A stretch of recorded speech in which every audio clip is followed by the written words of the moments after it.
Hi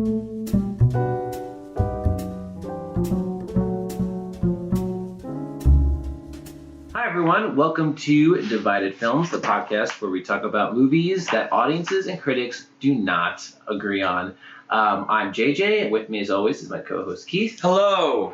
And today our special guest is our friend Heather Tedesco. Hi Heather. Hi!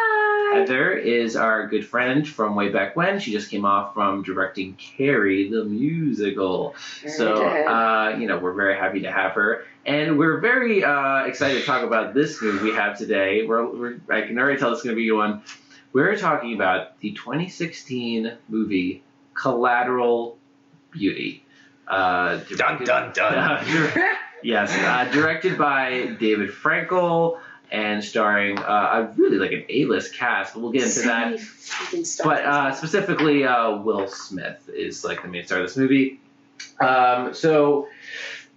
Okay, this movie, I was even shocked qualifies for this podcast, but this movie is in the category of negative score with critics and a mixed to positive score with audiences. And frankly, I was shocked to see that positive score from audiences. What about you guys?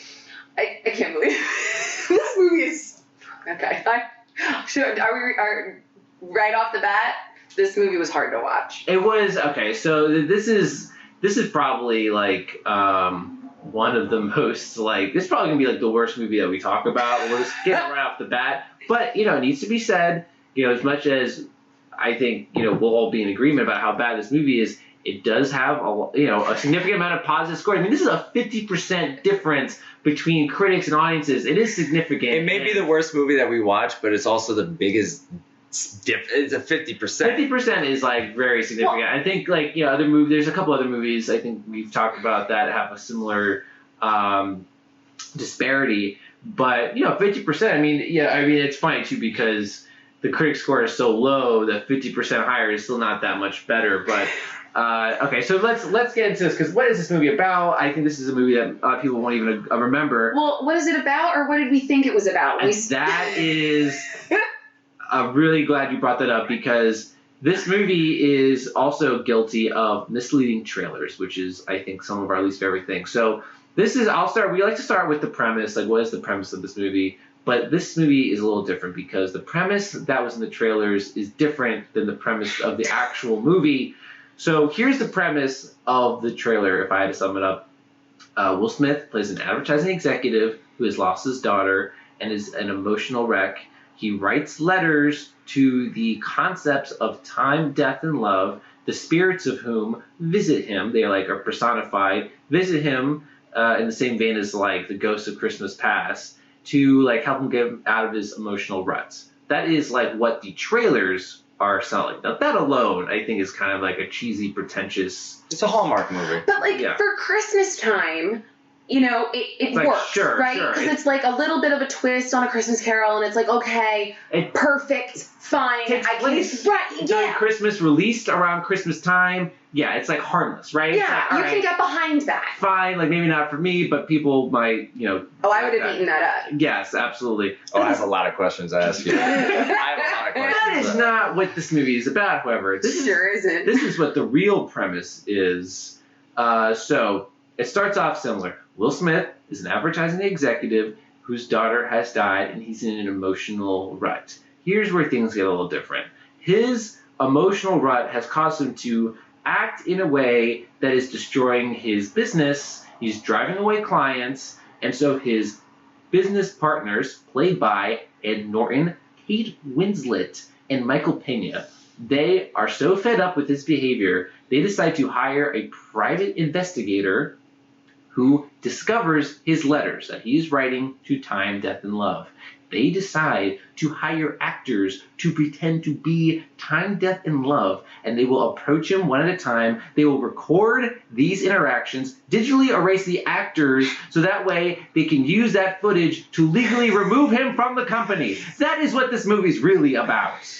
For the viewers at home, steam is coming out of JJ's ears right now. I can't believe it. Can we curse on this podcast? Yeah, absolutely. Especially with this movie. But JJ, can you imagine imagine someone, believe it. I think the way you described it was perfectly, and yet someone on the other end, someone at a desk said, yes, make it. You got a budget. You pitched that movie.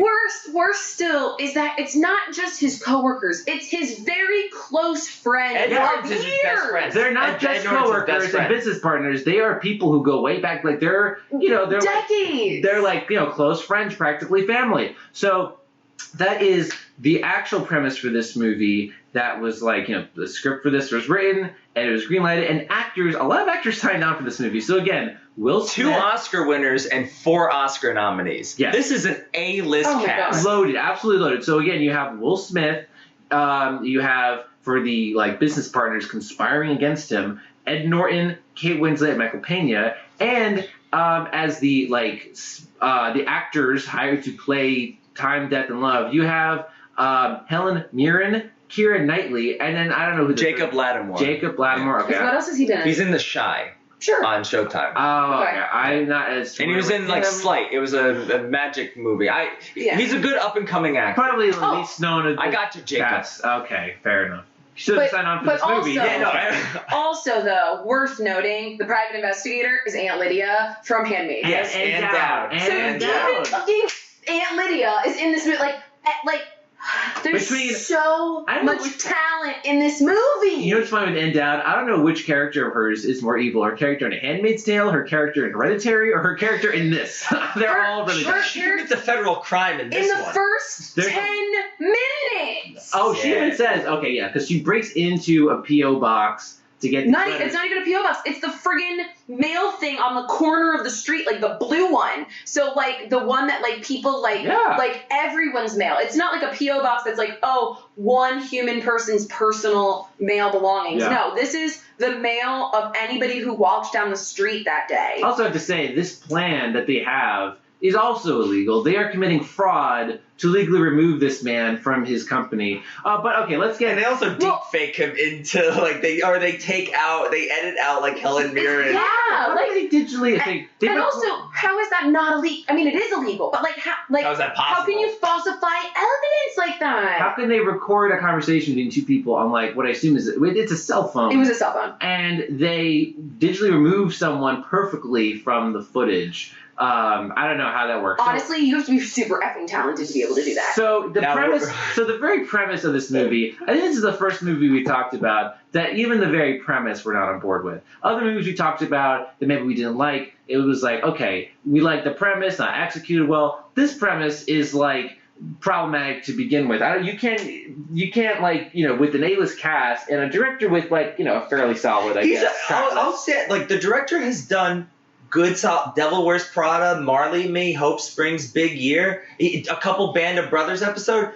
David Frankel is a credible director. I would say they had an original director who left over creative differences. Yeah, she And I probably read imagine- the fucking script. I like to think he's why do they have wait a minute? Oh, well, he just had a wait. lot of wait a minute questions. Just there's a lot of that in this movie. Well, so and I wonder- that's the premise too. And the premise, sounds convoluted, but there's even more than that Oh, happens. there's so many So subplots. okay. So we'll say that even from the get-go, this premise does not work.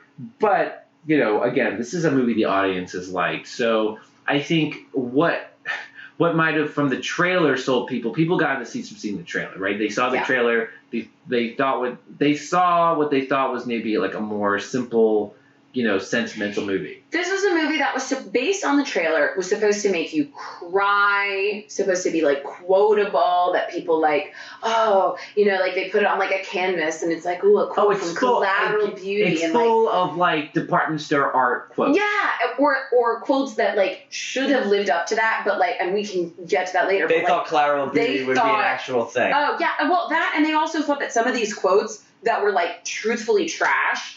These letters were so painfully written, Yeah. and they thought that those letters were so well done. There's and you could also- see them petting They're someone. trying to be poetic and also even some of the lines. So we'll get maybe into the writing here. So some of the lines that some of the actors have, the actors pretend to be Time, Death, and Love, or even Ed Norton and the co-conspirators. They have lines Ed Norton says at one point, about his daughter, I thought I was experiencing love, but then I realized I had become love. Mind you, he's saying this to Keira Knightley, who, well, I don't know, who's pretending to be love. It's very confusing, and that line to me is like an example of like how you're trying to be clever or profound, and it's really not. And that's the thing. There's a lot of plot twists in this movie that we'll get into. There's tons of plot twists. But if this movie was really trying to do what it like sold itself as, like a dive into like a man's grief over his daughter, it would cut out all this convoluted plot, and it would just be like a simple story, like have better dialogue, and there's so many twists. It's insane how many twists there are. With that said, just to like comment on that dialogue though, even the normal like day-to-day dialogue was so forced. For example, at one point, they actually did the gag of, Oscar could do a better job. Other character. Who's Oscar?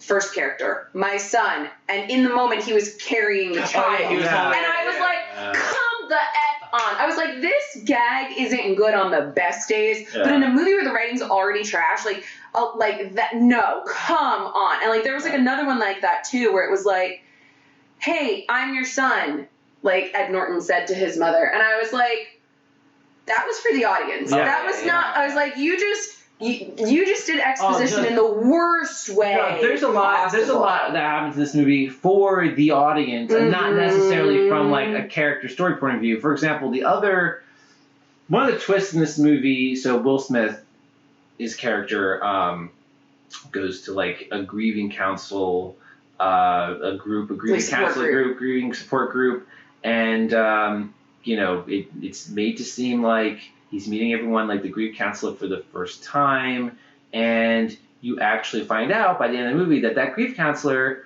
is his ex-wife.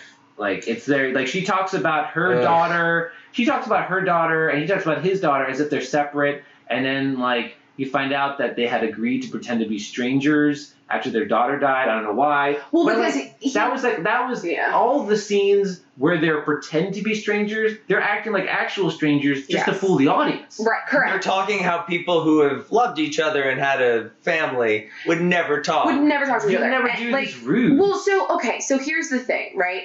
First of all, when I saw him looking in the window, I was like, oh, I bet that was his wife. And then immediately I was proven wrong by the movie that then was really just doing a plot twist. The movie was just trying to trick you. But so when I was watching it, right, and I was watching it, like, through this whole thing of being like, okay, so if this isn't his wife, these are strangers, and then she says that thing, she has that letter of, oh, if only we could be strangers again, right. And I was like, oh no, it's a letter. Could it be? No. That's why you go into this movie blind. Like the only thing I knew going into this movie, and funny enough, the two of you were, after a few drinks, I think on the rooftop of your building, the old building though. Oh, where I used to live? Yeah. And you guys were like, have you seen Collateral Beauty? Yeah. And I was like, no. And you're like, don't! And like that was like the extent of like what I knew, and I didn't realize that this was that movie until I watched the trailer. Yeah, and all I remember you saying was the trailer's nothing like the movie. And so I'm watching the trailer and I was like, how could this not be like the trailer? I got a couple questions for you. Yes. I've heard you watch every Christmas Hallmark movie. So many Hallmark. You know many. You know the good and the bad and the ugly. I've ranked them. It's bad. Take out all take out all the A-list actors that are in this movie. Does this movie fit into the Hallmark? It doesn't. Okay. So here's the thing. Well, the movie was selling itself as. Well, okay, but here's it was what it really was in the trailer. Like. Because, like, another Kate Winslet spectacular, right? Actual spectacular, not like this, is The Holiday. Where she switches places. Where she switches places with Cameron Diaz. And Jack Black. Jude Law is there, and Jack Black is there, and Jude Law is the most handsome he's ever been, and he sheds tears, and it's, like, incredible. And so is Jack Black. We love you, Jack. Jack Black is also the most handsome he's ever been. So, but in that movie, it's a feel-good Christmas movie with the Hallmark feels, and it's meant to do the same things that they set out to do with this movie. Yeah. That movie could kick this movie's ass and then like put it out on the curb and then run it over with a car. Life is about people. Advertising is about illuminating how our products and services will improve people's lives. Now, how do we do that? Love, time, death. But not even that movie. What about a movie with like Aunt Becky or Like, DJ? okay, so what but about even those. movies? So here's the thing. Yeah, Gretchen Wieners. Because those movies, those movies play into the cheese, whereas this movie tried really hard to be poignant. It takes itself way too seriously. It takes itself way too seriously, and like, and when it does that, it actually makes itself worse. So like some of those, like some of these quotes, like even at the very, very beginning of the movie, there was a quote that says, "We long for love, we wish we had more time, and we fear death." Well, like, I could have told you. Like, anyone can say that. Like, I still don't know what Collateral Beauty is. No, I don't know either. it's like, oh, actually, even when bad things are happening, there might be a rainbow. It's like, fuck you. Well, how about this? Like, I actually had to read the Wikipedia actually reading that made me understand what they were trying to say by Collateral Beauty. They're trying to say, like, even in tragedy, there's beautiful things happening, so try to appreciate that. But it's like, no, actually. It's easy to say that when it's not your tragedy that's happening. Yeah. Okay, so that's the thing, like... When did you tap out? When did you say, like... Well, okay, so multiple times, but, so... but, like 10 minutes in when they started stealing the mail? I will tell you that, first things first, I was very early on in the movie where I was like, wow, this movie's supposed to center around Will Smith, and he's got no screen time. That's the thing. I think I would say he's the main character, quote unquote, because actually all of his scenes feel like the side plot. It's like about him, but like you know what I mean? Well, and that's okay. So then here I have 2 points on that. One, they either should have made the movie about the other three, which it inherently becomes. It actually is about the other right, three. but they should have leaned into that. Yeah. Because otherwise it's stupid, which it is. Or, and then this is going back like 12 points, they should have made it about how he has this weird grief in amnesia that made him forget other things, and then leaned into that. But instead, it's all these half-baked plot Everything, ideas. and because this movie is more concerned with concept than it is with like characters or like real emotions, Correct. right? They want to like just trick you, like with the grief counselor, or like okay, so just going more into like how complicated this plot is, right? So Ed Norton, Kate Winslet, and Michael Pena, I think they are actually the real main characters of this movie. They have arcs. And like yeah, it's so complicated because you think you're focusing on Will Smith, but then you're learning way more about the other characters. So like each of them has their own thing, like each related to time, death, and love. So like Ed Norton's character, like he has a problem with love, like cheating on his wife, got divorced, his daughter hates him. Kate Winslet has a problem with time. Like she is too work focused, and now like she's running out of time to start a family. And Michael Pena has a problem with death. How convenient for all three of them. Yeah, really. To meet these that they all struggling have concepts. totally none of their problems overlap in theme. Like Michael Pena is dying of cancer, and he hasn't settled his affairs, I guess. So that we find out all of that in addition to what Will Smith is going through, which is again confusing. Who are we supposed to focus on here? There's no focus. So and we don't even we don't even see any memories of the daughter or hear any of his grief until 15, 20 minutes I don't in. know why, and I want to get into this a little bit later when we talk about the characters, the cast, and the acting. But I don't know why he's acting the way he does. I don't know why. So I thought he was a bit I thought he dude, you should have quit. Or someone should have said something. I don't want to be a jerk here, but I know your kid died. They don't really explain why he acts the way he does. But anyway, so just spending 5 hours making this little device. This dominoes thing I never understood. So the dominoes made me really annoyed just on the fact of do that at home. Don't do that in the office. You're just actively showing everyone around you that you don't give a shit when you are spending all your time making dominoes. With the company. And the interns have to clean that up. Yeah. Yeah. Well, no, he just starts it over again tomorrow. Yeah, but it's cleaned up by then. No, I know. But so then plot stretches along. Ed Norton, I guess from his mother having dementia, realizes, and this is a weird thing. He explains his plan to trick Will Smith into play into his delusion. It's like his idea is like when someone's delusional, you need to play into that. Like, what kind of message is that? This is where the movie What takes a kind of- sharp left turn into Yes. what the fuck's If someone is like emotionally delusional, you should like play into that. Like, what kind of like message is that? That's really like, this is a mean-spirited movie. Oh yeah. So then they hire these actors that Ed Norton has met already. Like, again, it's Helen Mirren. That he meets like Keira Knightley, so and the other guy. stupidly. Right, Keira Knightley like auditions. She runs away. Keira Knightley auditions for like an ad at like their advertising agency. She runs away. Ed Norton follows her, and then like she like lures him to the theater where the other actors are. So basically, he gets the idea. They want to hire these actors to pretend to be Time, Death, and Love. And so everyone's on board. everyone's Everyone's Keira on Knightley- board Keira with Knightley this. is not. Keira Knightley and Kate Winslet are the ones who are like, oh, we don't know, this is wrong. But like, Which is funny because they're not even each other's foils. right, yeah, they're not even paired up. But like Helen Mirren is like, this is a great acting challenge. And like the other actor is like, I just want the money. Like, all He's right. a young kid. He's a struggling. Like it's Yeah, that's very, that's very nice for that good on character. Kate Winslet when she's talking to Will Smith in the office with Jacob. That was so though. And I'm like, you know what? And he's like, pretend I'm not here. And it's just any like of the scenes where Kate Winslet would have at least like looked over. That's how Yeah. your eyes work. any of the scenes, they're like, like the thing is, they're playing around with the charade where, they want Will Smith to think that these actors are Time, Death, and Love, and that only he can see them.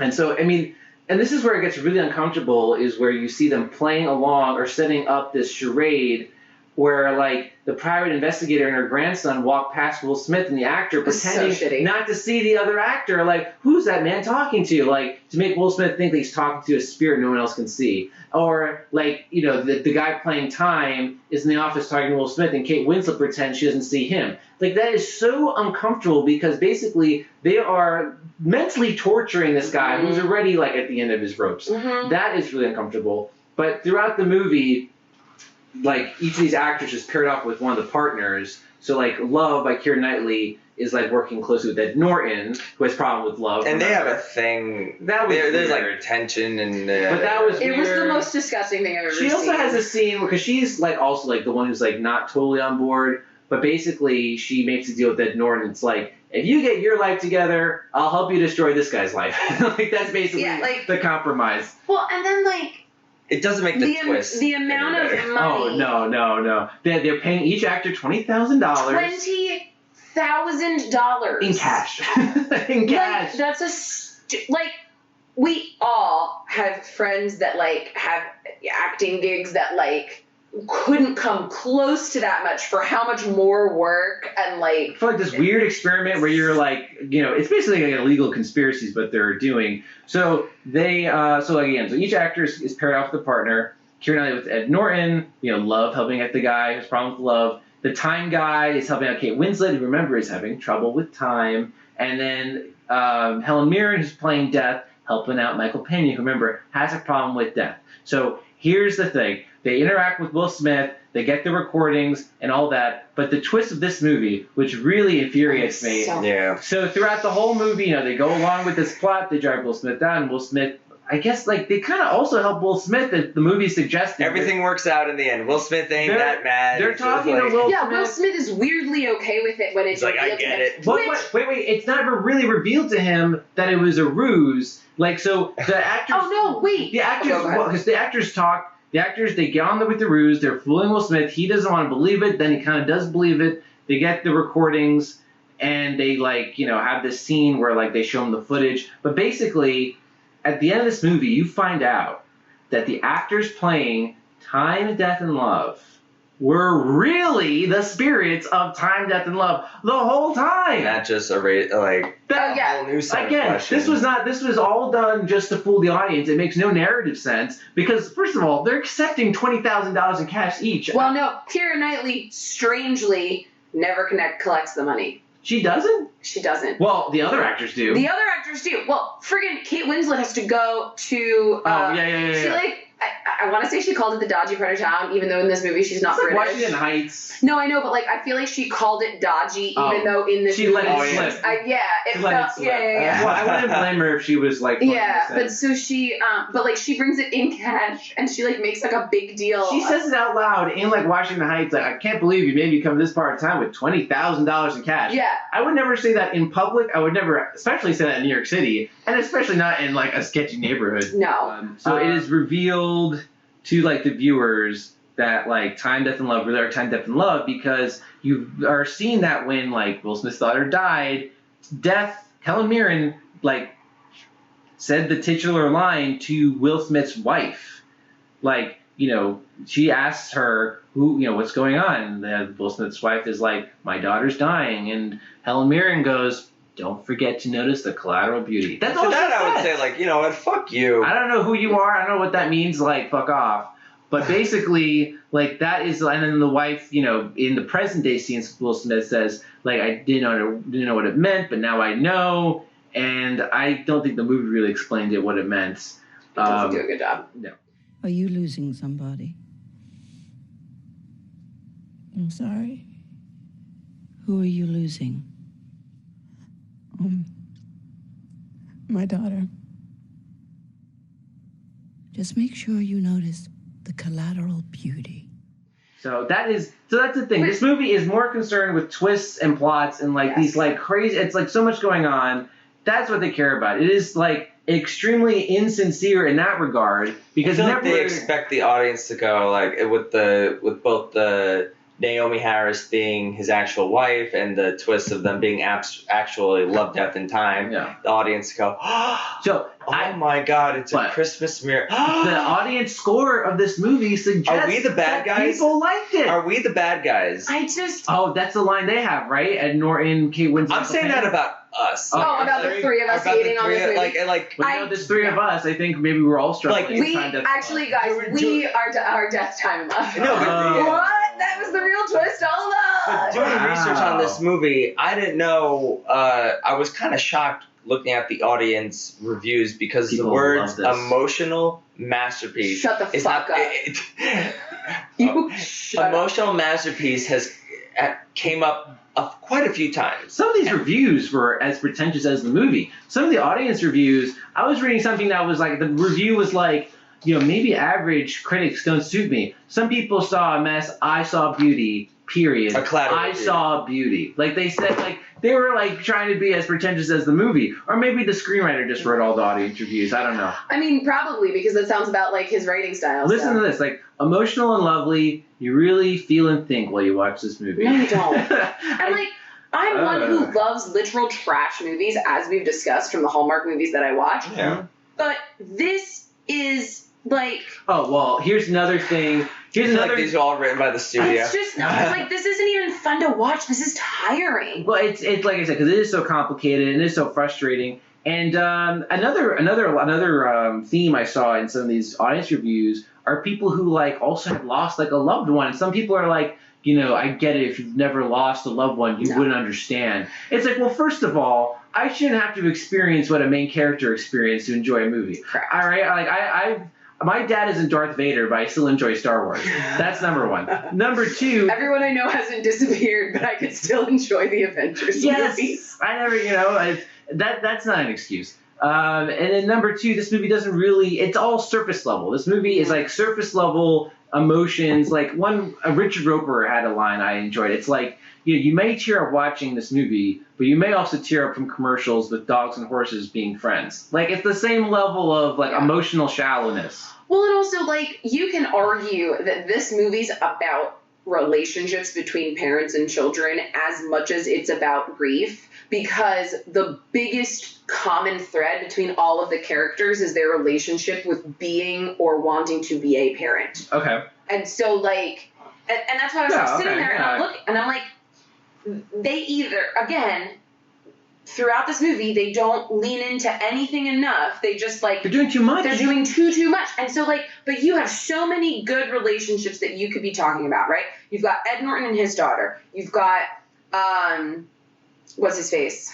Michael Michael Pena and his son, and his Oscar, wife. who's Yeah. but parent-son relationship, right? You've got their relationship and about how he's still little and like they don't have a chance to have a relationship versus Ed Norton, who's wasting his relationship that he could be having with his daughter. They could go see Hamilton. Well, yeah. While I already saw it, Dad. While Kate Winslet really is wanting to have a parent-child relationship, and like then the actor plays time is like, and then this is like actually I thought one of the best moments of the movie where he's like, you don't have to be someone's parent to be their parent, and I was like, that's not bad. I was like, wow. What a finally good bit of nugget of knowledge like you've actually bestowed. But the movie's like bombarding us with these messages, which, like you said, like some of them are like not that bad, but others are just like generic and like lame. So I don't know like what the message of this movie is. I don't know what this movie's standing for. I don't know what this movie is. This movie just wants me to feel sad, and then for that I want to kind of get into like some of the performances here.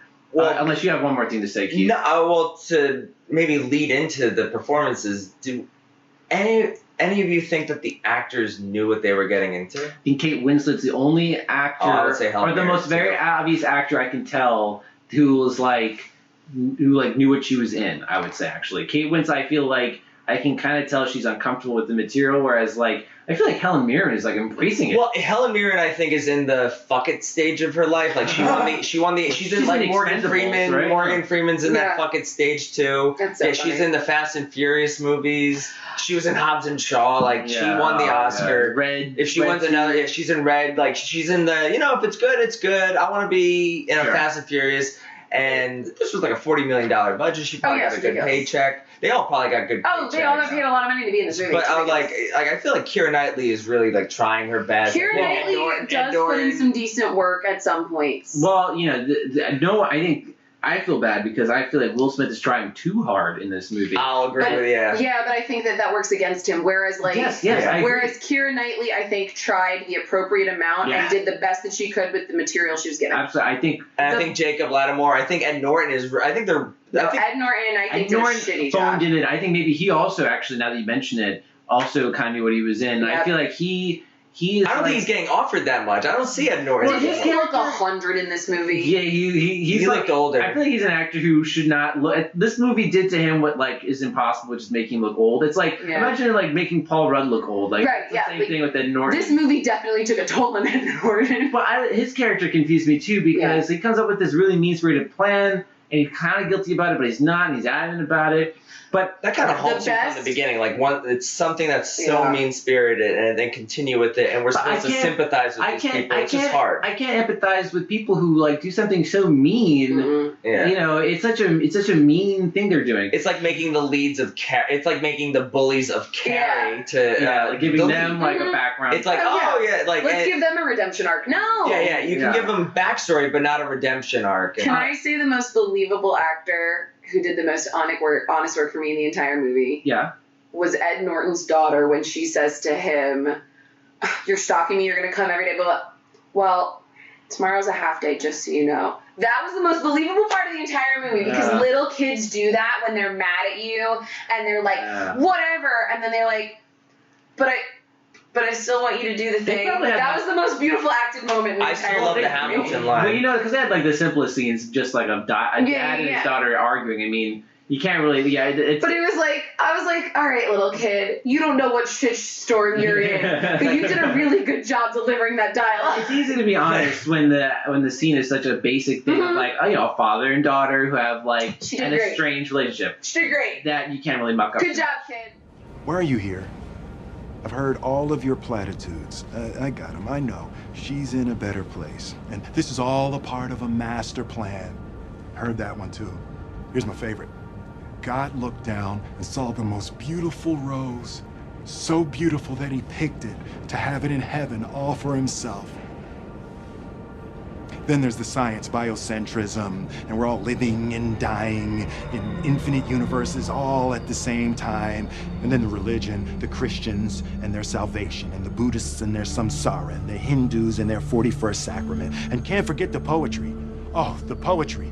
To die is different from what anyone supposed. And luckier, Whitman and rage. Rage against the dying of the light, the wise men at their end. No, dark is right. Thomas. And then row, row, row your boat gently down the stream. Merrily, merrily, merrily, merrily, life is but a dream.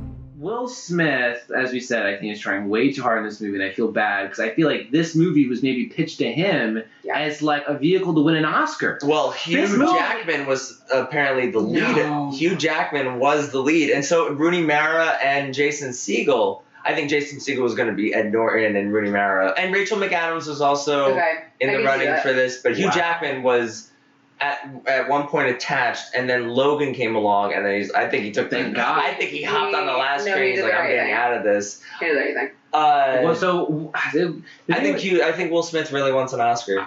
But he's choosing like really bad scripts. I mean, he chose like that football movie that nobody Tell watched. the truth. And then he was. I mean, the only dramatic movie I can think that I liked him in was The Pursuit of Happiness. I mean, I guess I heard okay things about 7 Pounds. I don't know, but I think this movie.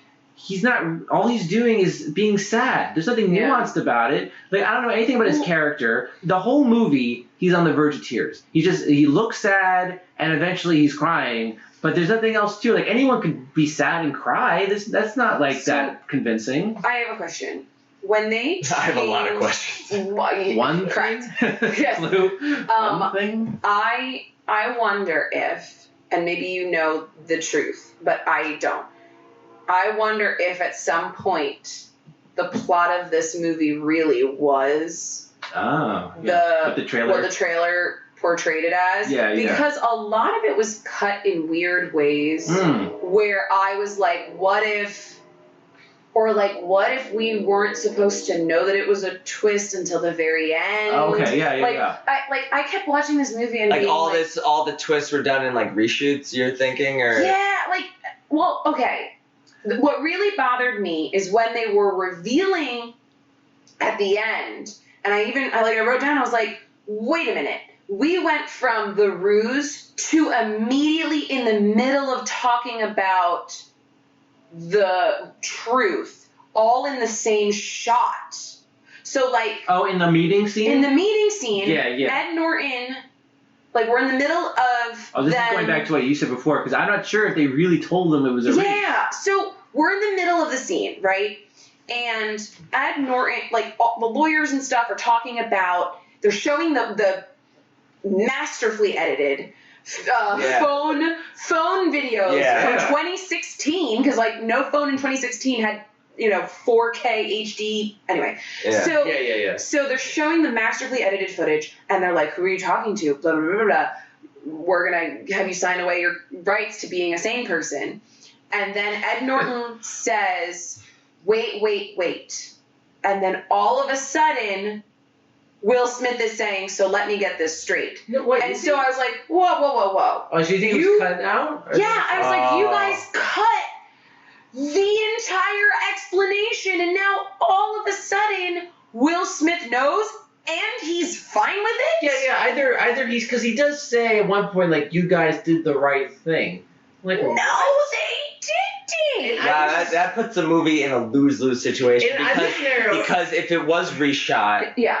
Wait a minute. That just really sad. in either scenario, it doesn't make sense, because if it's they don't, because for what I at least initially thought watching this was, Kate Winslet apologizes for just, I guess, filming him. I thought because he says, we hired a private investigator, and I thought all Will Smith knew was that they were following him and filming him, and then from what he's thinking is, they caught him talking to, these imaginary people. And that is him saying, you guys did the right thing, catching me being crazy. Which also does not make sense. But, you guys did the right thing following me and, kicking me out of my company. That doesn't make sense. And then your version doesn't make sense either. But it's one or the other. I know. Well, and but if they had stuck with it, right, and they had just decided that nobody could actually see them, and then at the end we find out that it was real all along, or we find out that it was actually actors, or we find out, then at least, wow, what a twist. You know what I mean? So, but at the same time, I feel if we thought the whole movie there were really spirits of time, death, and love,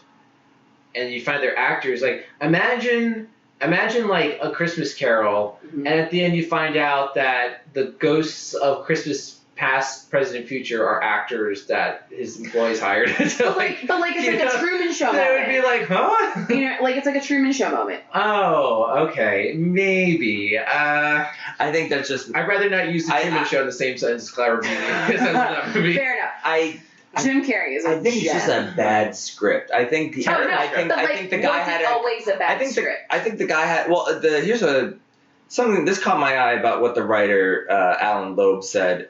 It's something that I've meditated on for a couple of years. The idea of someone who's been through a terrible loss and was angry and twice destroyed and wrote letters to the universe. I didn't know why or how or what that meant for years, but it wouldn't leave me alone. So I think you got the hook, and I think he probably thought of some twists, and he's like, these twists have to be in there. Yeah, maybe preconceived. I don't think I would like. I just can't see people like reshooting this movie. Like you gotta make them worse. Because that You gotta movie, make 'em worse. that You movie gotta make 'em worse. that you just described, though, You would say. I would watch that movie. I wanted to watch the movie that the trailer suggested. Wow, we got a conspiracy theory on our hands. I never Listen, thought I don't think that this, just like how Brave was supposed to be a much different movie before they switched directors and creative teams. Yeah. I think it's possible that this movie was on a path, Studio maybe got involved. and then they just made a Do you mess think of that things. why the director Alfonso Gomez Rejon maybe left? Maybe Yeah, I the think producers maybe wanted like, hey, wonder- make these awful. Yeah, how about we grab M. Night Shyamalan and throw in a bunch of twists, and then that original director was like, fuck no. That's an interesting Well, why make theory. it? I totally buy that. That's a possibility. But then it blows my mind. Like, why make the movie more complicated? I feel like usually the studio will come in if the story doesn't make sense and try to make it make sense. Why make the story Because make less sense? Maybe they were like, this is too... Lifetimey. Yeah, because one of the best things about the Hallmark and Lifetime movies is that, well, actually not Lifetime, because Lifetime has fucked me over. Their but movies are Hallmark, like the neighbor's gonna kill you. well, no, like, so the Hallmark movies, you can rely on them to follow at least some sort of a formula. And so I wonder if the studio saw this movie and said, okay, here's a movie, takes place around Christmas time, although it's not inherently a Christmas movie. Yeah. It's following too much of a Christmas movie formula. Yeah. Let's throw in some twists so that people will watch it all year Let's make it long. That more would cynical, explain basically. That would explain the A-list cast. Like I think So maybe they were you initially filming with the A-list cast, like the more like simple plot, and then like the studio came in, rewrites, and now it's time for reshoots. because Okay. you do see A-list casts in like those type of like, oh, I'm stuck at the airport. By the time we're recording this, a new Christmas movie came out, or a new Christmas movie trailer came out last Christmas with Daenerys and the Mhm. Crazy Rich Asian guy. You're getting very good actors for these Oh, yeah. for a Christmas, what Well, seems to be a Christmas movie. The holiday. So you might be. You know, with... I never thought with this movie we'd go in depth, like we'd uncover something. This is like Ark of the Covenant. Wow. Like this. This is what I think, guys. So I don't, you think there's a good don't movie at in there? me, listeners of the pod, but this is what I think. Okay, well, I think that might explain why also like a lot of these actors signed on. Yeah. And I have to say, I think another explanation possibly for this much higher audience score is ensemble cast. I think Yeah. like people love ensemble cast. The poster does have like everyone in the ensemble on the poster. Mhm. That's something you see in a lot of these ensemble cast movies. Love Actually, Yeah. Valentine's New Day, Year's Eve. New Year's Eve. You know, I mean, but this one they're all look serious, and those other movies they're all like having a great time. I think that's kind of interesting when you see like the poster for like New Year's Eve or Mother's Day, and they're all like looking like they're having a party, like a great time, but then a lot of those characters never even interact with each other. Yeah, exactly. Um, it's like, what? So, yeah, the ensemble, I think, and people like Will Smith, especially people love Will Smith. People love Will Smith. And again, you can't. People tolerate if a lot. someone were to criticize, like you know, like so I'm criticizing his performance as just being sad, and I feel like someone might argue back, well, he lost his daughter. Of course he's sad. It's like, well, yeah, you can't deny that like someone losing their daughter is sad, and you can't deny also that like everyone grieves in different ways. I'll give you that. But the way he grieves is like he's an asshole about how he grieves. Like he is riding his bike, not coming traffic. He is like destroying his company. He is like not paying rent. He has no phone. I know. Like It's a mess. he's acting in a way that like just doesn't make sense. Well, and also, and like, if he is gonna act in this way, why? I don't know anything about his character yeah. before his daughter dies. I don't know why he's acting this way. All I know about him is he's sad. That's the only thing I could say about this character is he's sad. And truthfully, no one would get to that point of self-destruction without having been forced into some kind of therapy or help. Something else must have happened. Like, and so, like, you look at his wife that he doesn't know because they're strangers again. His idea. Right. And you see, like, her handling it like an adult. She's doing fine. And then you see Ed Norton not losing his shit, even though his mother had a horrible stroke and now has dementia. You see Michael Pena's keeping it together. Michael Pena's keeping it together, even though he's vomiting constantly because he is dying from cancer. Heather, I feel like you're yelling at me. I agree. I agree with you. Heather, relax. Listen, guys, this is a very infuriating. I have to say, I sent a text message to JJ, I think yesterday, and I was like, the people that I'm most mad at for this entire thing are the two of you for making me watch this fucking movie. We have to share our pain. Another thing that kind of bothered me, so Michael Pena, like you said, is dying from cancer. Not just any cancer. I mean, like, the other thing that I kind of noticed with this script, and this is maybe another nitpicky thing, like, 3 times in this movie, someone says, like, the medical dictionary, like, term of their disease. More than 3 times. I find that kind of strange. Like, Will Smith repeats it 12 times at the close of the movie. At the end of the scene, like, they the whole thing, and then Michael Pena says that his, like, formal definition or term, and then, like, the woman in the grieving counseling is, like, saying, like, what her kid had, this, like, like, I just, like, thought that was strange. Like, why? Like, is this screenwriter a doctor and he wants to prove his medical like, knowledge? unless you are, like, pretty well versed in cancer, even just the blastoma part of any of these but just blah, blah, say, blah, blastomas. like, I have, like, brain cancer. Just say I have whatever cancer. Like, we get it. We all know cancer, right. but, like, why? That was a nitpicky thing, but, like... No, it was really weird, especially when... I feel like that's in vain of this movie, to kind of get into this weird nitty-gritty sort of thing. Like, I have, like... this, like, 15-syllable disease to say the whole thing. Like, no, we don't need to know that. Like, it's fine. Just say we don't need Will Smith to repeat it 12 times at the close of the movie. Like, that was really excessive. I've been having conversations. Mm-hmm. I've been conversations. Okay. It's okay. Never mind. Howard, you want to have a conversation with me? Yes. Mm-hmm. Now, I'm trying to, like, during this whole conversation, just try to put, put my feet in the shoes of someone that did like this movie. Or I'm, like, trying to think, like, what leads to, because it's kind of shocking, but, like, I've met people that legitimately like bad movies, not ironically. Sure. Yeah. And it's just like there are several theories / patterns that I've just always noticed with some of the comments that I didn't put down, but I noticed. When you go see, like, oh, this movie is a certified fresh, and this movie is the greatest of all time, people see it, and I'm like, it wasn't the greatest of all time. Mm-hmm. I think the exact opposite happens. Like, when you see a 16%, you're going, like, I don't think it was that bad. I think there's people with that. I'm trying to understand. I agree with you. We've talked about some movies in the past that were like, you know what, we don't like this, but it's not that bad. This is that bad. I'm trying to understand the 64, though. This is that bad, and also I didn't know. I even said to JJ at the beginning, I was like, am I watching this because it's a good movie or a bad movie? Never mind. I don't want to know. I want to find out for myself. And oh boy. Yeah.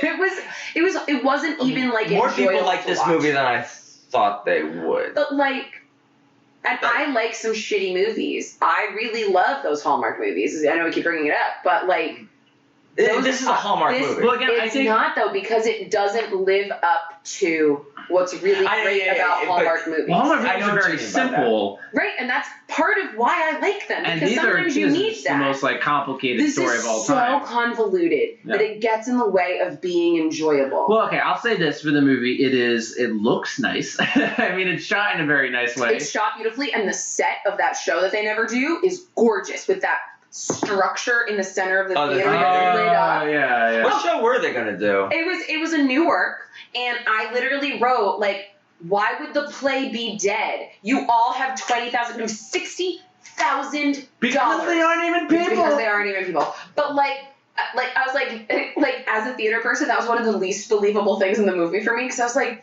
With $60,000, there's no way you're not putting this fucking show I think on. in the Wikipedia, of like a synopsis of this movie, they say like, oh, they help other people. I don't believe that these people. Well, they were only going to help Will abstracts, Smith. Well, okay, here's the thing.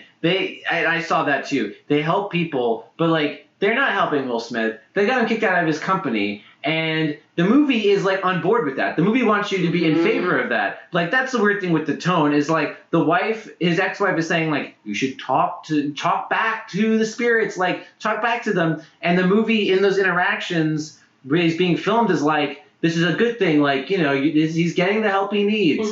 But then it's used against him in a scene where he's like now questioning his sanity. And but then they tell him he's perfectly sane, and he still signs over the deal. But but the deal that he was signing was for them to sell the company and keep their jobs anyway.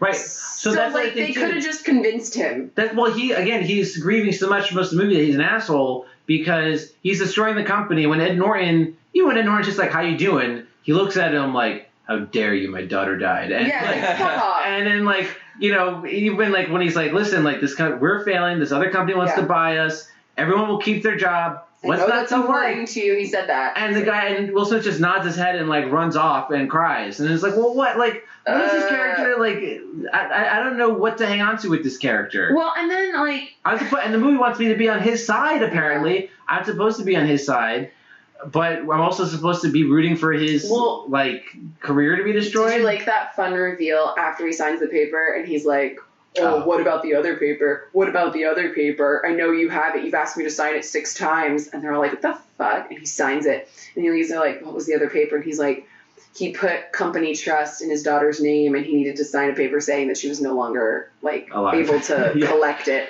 And it's like, and that was supposed to be like some like the way that the movie like that's him accepting his daughter's death. Yeah, but the way that the music was and the way that like it was shot and like the zoom out after, like that was meant to be another what a twist big reveal moment. And like, come on. Yeah, I know. It's like at that point, it's like I can't take this anymore. Yeah, I'm so far removed from caring. Well, that leads me to my next why I think I don't think it should be 60. I'm surprised it's 64. I'm surprised that many people kind of feel like that attached to it. But it leads me to this movie is, and we've seen plenty of movies that tug at your heartstrings, and like there are times when you're going, I think I see what this movie's trying to do. Well, this movie's so, to me, very obnoxious, and it's like you can see the guy like pulling at your heart. Oh, I know. It's like I said, it's like so surface level, and it's a movie that it walks like a drama, it talks like a drama, it quacks like a drama. So people will believe that and fall for it. And to me, are they falling for it? Some people apparently are. There are some people, but are they falling for it, or are they going like if it walks like are they like, hey, I want to watch the duck. If it walks like a duck and talks like a duck, I'm going to watch the duck. It's not really. I know what this movie's going to do to me, and I'm just going to go on the log flume that this movie is. I love a movie that'll make me cry, and this movie wanted to make me cry, and I'm a sucker. You don't have to try that hard to make me cry. Everything's in place. The music, the acting, everything's in place. It didn't do it. It didn't do it. Well, I think there has to be something there. Because the foundation is so reasons. It's it's so shallow. It's like it goes up to it doesn't kind of rotten too. Shallow and rotten. It's mean. It's really mean. And I think to me it's like the most emotionally manipulative movie. Yes. That's I think the real word or phrase I want to use for this movie. I've seen a few other movies like that really it's like. Convoluted plot twist just to get your heartstrings going. That's not necessary. This is it does that 10 times. Well, and also, but it doesn't. So I'm trying to see how far into the movie I was.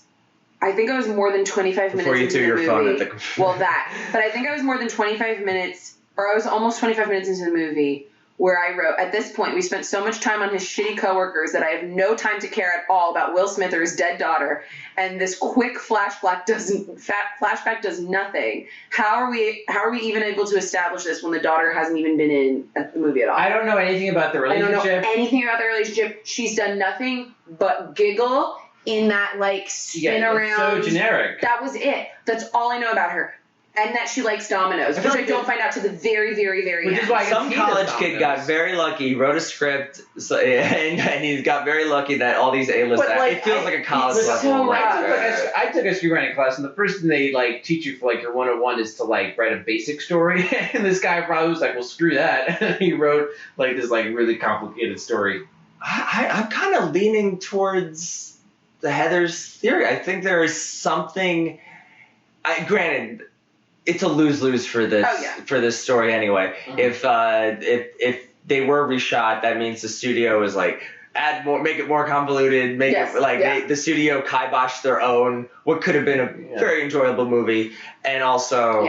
On the other side, it's a terrible script. It's just a terrible That's script. why, like, It's a lose-lose. I feel bad for Will Smith, but at the same time, not so bad because he should have known what he was signing on for. Unless the script was different when he signed on. But would it have been? Would that have, like even? I don't think he would have cared. Even a honestly. movie that's like the trailer is suggesting. I don't think that even would be an Oscar movie. I think even that would have been too cheesy. I don't know if it would be Oscar worthy. I feel good though. But You'd be like, okay, I do remember watching the trailer back in 2016 and going, ooh, I want to see that movie. And really thinking like, ooh, that's going to be a popcorn and tissues movie. I can't wait. Love a good crier. And that's, I think that that's the movie they set out to make, is the movie that does those things. Yeah. And they got really lost in the sauce. Like, what a yikers. Now I'm even curious if Collateral Beauty was the original title. That had a title that made more sense. Listen, I know what they were awkward trying title. to do. Like, here's the thing. The idea of, and I was actually just listening to the Quibbler podcast, which is a Harry Potter podcast that I love. And shout out to Quibbler. Shout out to the Quibbler. We ask nothing in return. But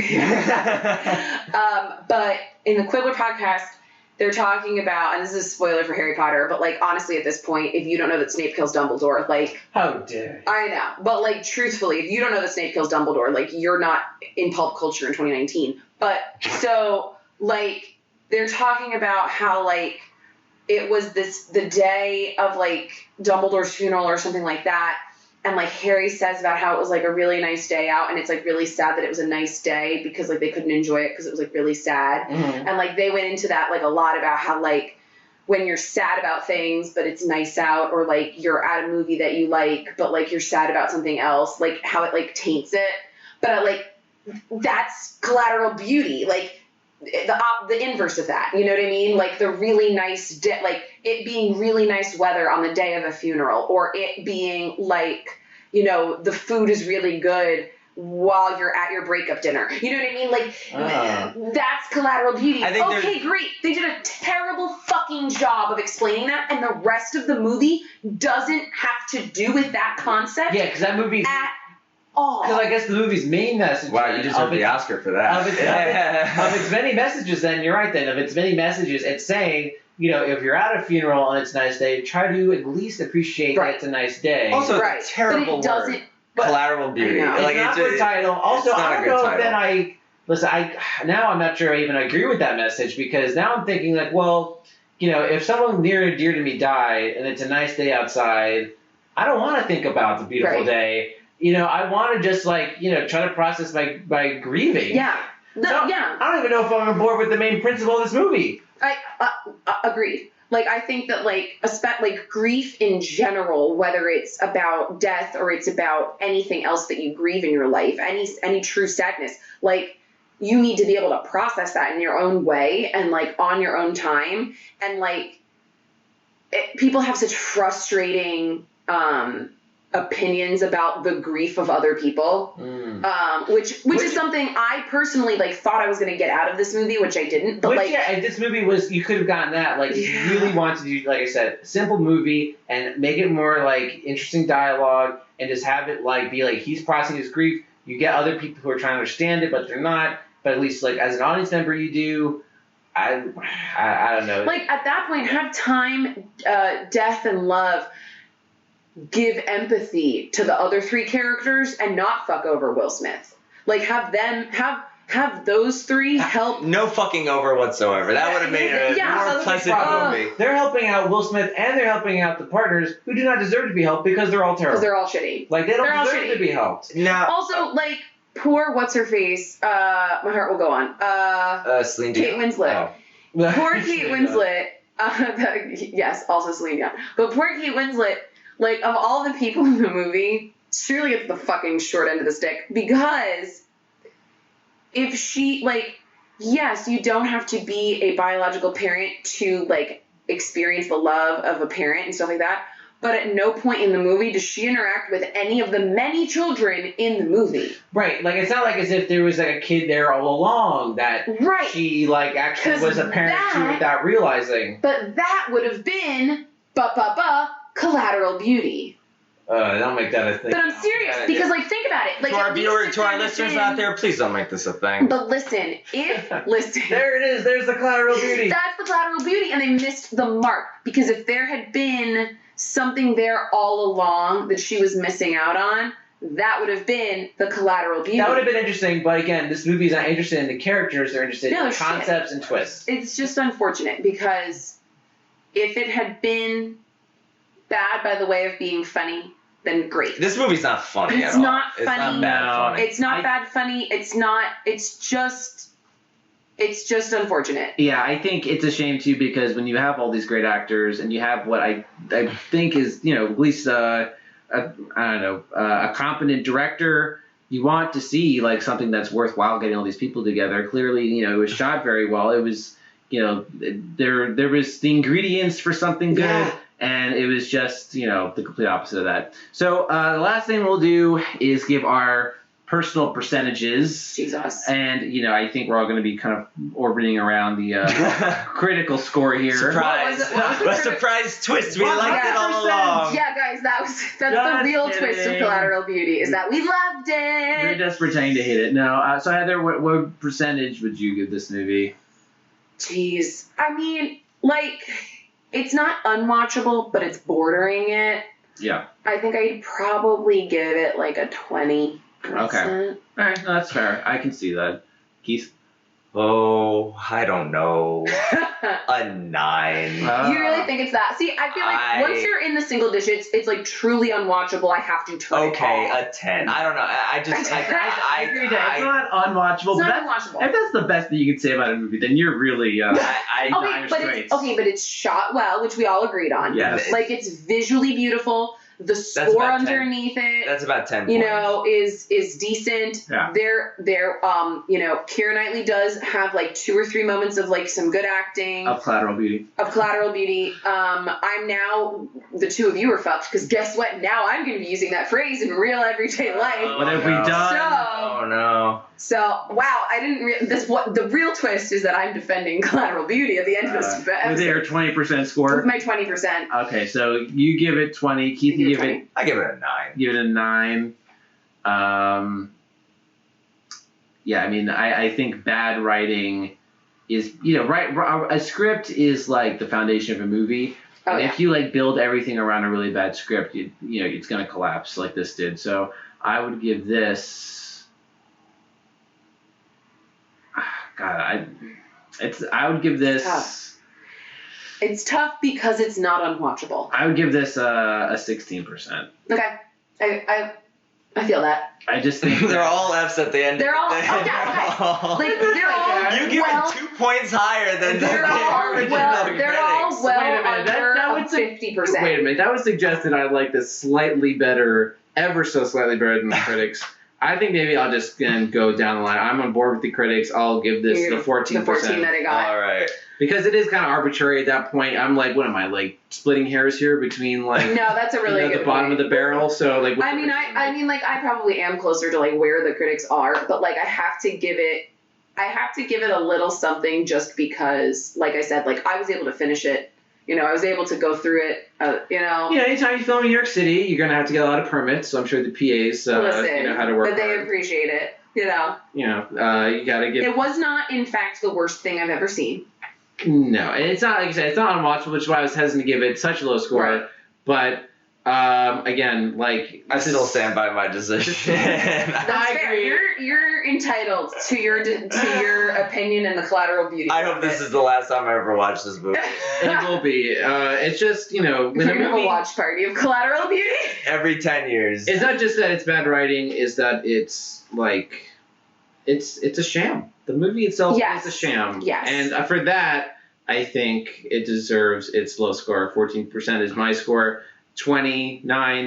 If you average them together, We're at a 14.3. All All right, so we're on par. We literally came in at 14% Wow. with the That's critics. perfect. Now that's some collateral beauty. That's some collateral beauty, ladies. Get out of my house. All right. Oh. All right, so that's where we stand. I hereby officially declare that for Collateral Beauty, this podcast sides with the critics. So thanks everyone for listening. Thank you for joining us, Heather. Thanks for having me, guys. This was fun. Yeah, thanks, Maybe Heather. next time a movie I can stand. Yeah, sorry for making you watch that. Sorry for anyone who watched this, just to understand what we're talking about. And join us next time for another Divided Film.